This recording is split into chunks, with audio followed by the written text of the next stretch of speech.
सुप्रभात बच्चों, कैसे हैं आप सब। आशा करती हूँ आप घर पर स्वस्थ होंगे। बच्चों, मैंने पिछली वीडियो में आपको पाठ 8 त्रिवर्ण ध्वज है, ठीक है, इसका अभ्यास शुरू करवा दिया था। 3 प्रश्न मैं करवा चुकी हूँ। उससे आगे आज इस वीडियो में करवा रही हूँ। तो आपका पाठ है बच्चों त्रिवर्ण ध्वज है। इसका चौथा प्रश्न देखिए, ध्यान से समझना बच्चों।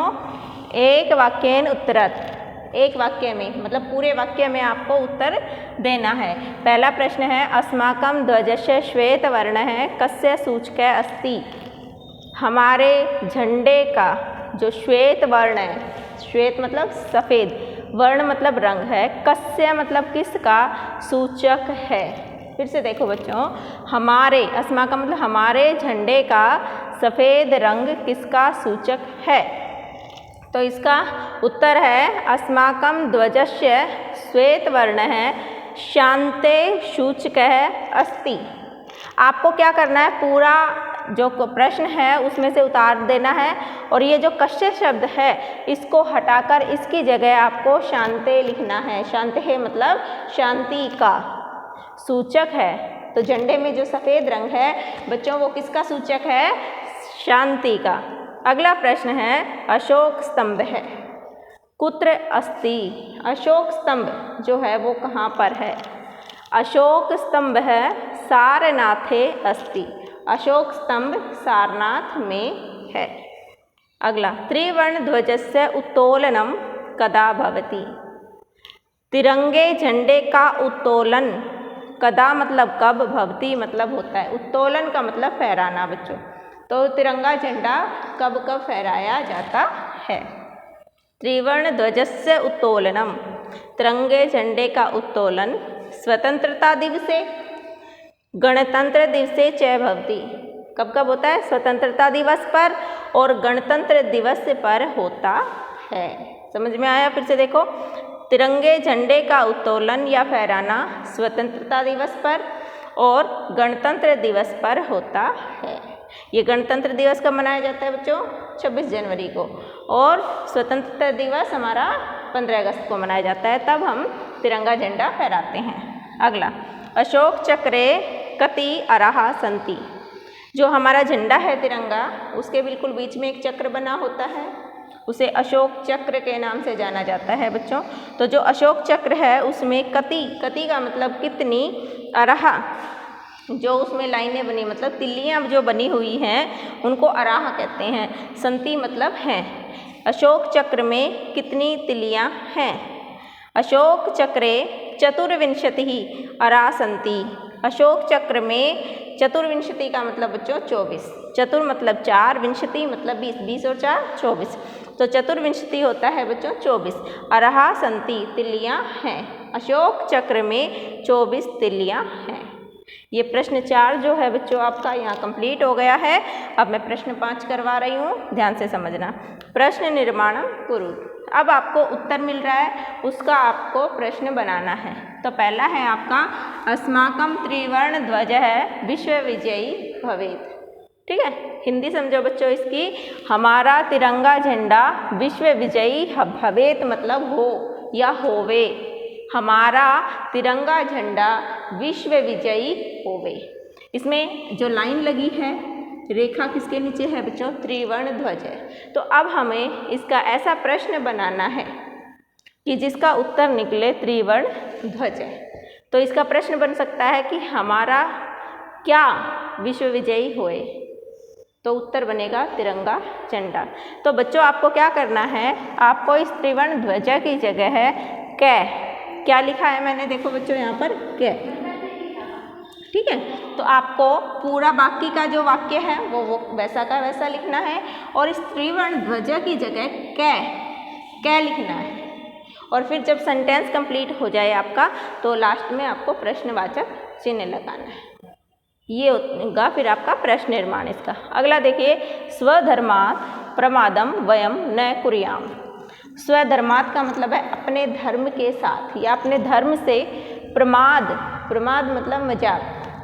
ठीक है, वयम न कुर्याम हमें नहीं करना चाहिए। हमें अपने धर्म के साथ छेड़छाड़ या मजाक नहीं करना चाहिए। तो क्या नहीं कर, प्रमाद को हटाएंगे तो क्या आएगा, क्या नहीं करना, हमें अपने धर्म के साथ क्या नहीं करना चाहिए, तब उत्तर निकल के आएगा प्रमाद नहीं करना चाहिए।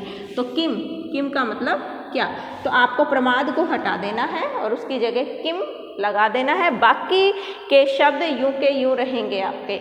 और फिर जब आपका सेंटेंस कंप्लीट हो जाए तो आपको लास्ट में प्रश्नवाचक चिन्ह लगाना है। अगला देखो, एतत् सर्वम अस्माकं नेतॄणां सद्बुद्धे सत्फलम। एतत् सर्वम, ये सारा चीज़ जो सब कुछ है हमारे नेतॄणाम मतलब नेताओं के, सद्बुद्धे अच्छी बुद्धि का सत्फल है। मतलब हमें आज जो हम आज़ाद भारत में सांस ले रहे हैं, आज़ादी का जीवन जी रहे हैं, ये सब किसका सत्फल है, किसके कर्मों का अच्छा फल है, हमारे जो नेता हैं उनकी अच्छी बुद्धि का अच्छा फल है। तो हमें इस सद्बुद्धे को हटाना है और इसकी जगह कस्यः मतलब किसका, ठीक है ना, नेताओं की बुद्धि का, कस्यः किसका, तो यहाँ सद्बुद्धे की जगह क्या आएगा बच्चों, कस्यः, बाकी यूं का यूं वाक्य रहेगा आपका। अगला देखो, शत्रुणाम समक्षम विजय सुनिश्चित भवेत्। शत्रुओं के सामने विजय सुनिश्चित हो, ठीक है। तो शत्रुनाम के नीचे लाइन है, तो इसका मतलब हमें शत्रुनाम को हटा देना है और उसकी जगह केशाम लिखना है। क्या लिखना है बच्चों, केशाम मतलब किसके, ठीक है। केशाम का मतलब किसके, किसके समक्ष या सामने विजय सुनिश्चित हो, तो हमारा उत्तर निकल के आएगा फिर शत्रुओं के, ठीक है। तो यहाँ पर शत्रु नाम को हटाना है और उसकी जगह आपको सिर्फ केशाम लिखना है, बाकी का वाक्य यूं का यूं। लेकिन एक और थोड़ा सा अंतर करना है कि लास्ट में आपको प्रश्नवाचक चिन्ह लगाना है, क्योंकि हमारा जो प्रश्न है वो है प्रश्न निर्माण करो, हमें प्रश्न बनाना है, तो प्रश्नवाचक चिन्ह जरूर लगाएं।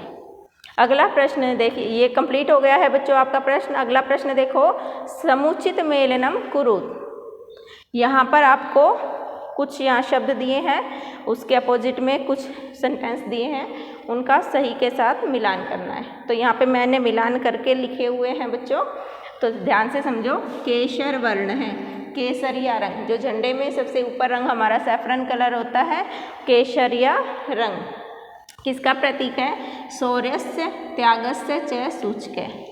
शौर्य बल का और त्याग का सूचक है, ठीक है। अगला है हरित वर्ण है, हरा रंग, हरित वर्ण है मतलब हरा रंग, किसका सूचक है, सुषमायाः उर्वरतायाः च सूचक। सुषमा सुंदरता का और हमारी जो प्राकृतिक सुंदरता है हरियाली का, और उर्वरताया का मतलब है हमारी जो ज़मीन है उसकी उर्वरता शक्ति का, मतलब उसकी उपजाऊ शक्ति का प्रतीक है। अशोक चक्र जो है वो किसका द्योतक है, प्रगते न्यायस्य च प्रवर्तकम। जो हमारा अशोक चक्र है, झंडे के बीच में जो चक्र है वो अशोक चक्र है, वो प्रगति और न्याय का प्रवर्तक है। आगे देखिए, त्रिवर्ण ध्वज, जो हमारा पूरा तिरंगा झंडा है वो किस चीज़ का प्रतीक है, स्वाधीनतायाः राष्ट्र गौरवस्य च प्रतीक है। किस किस का प्रतीक है, स्वाधीनता का, आज़ादी का और राष्ट्र के गौरव का प्रतीक है। आगे देखो, त्रिवर्ण ध्वजस्य स्वीकरणम, ये पूरा एक ही है। त्रिवर्ण ध्वजस्य, तिरंगे झंडे का स्वीकार करना कब हुआ था ये हमें बताना है। 22 जुलाई 1947 तमे वर्षे जातम। तिरंगे झंडे का स्वीकरणम कब हुआ, 22 जुलाई 1947 वर्ष में जातम मतलब हुआ, स्वीकार किया गया। तिरंगे झंडे को हमारे देश में कब स्वीकार किया गया था, 22 जुलाई को।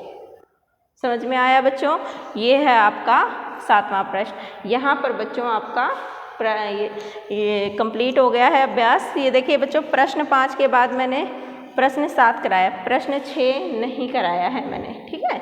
तो प्रश्न 7 भी आपका कंप्लीट हो गया है। यहाँ पर ये अभ्यास आपका इस लेसन का कंप्लीट है।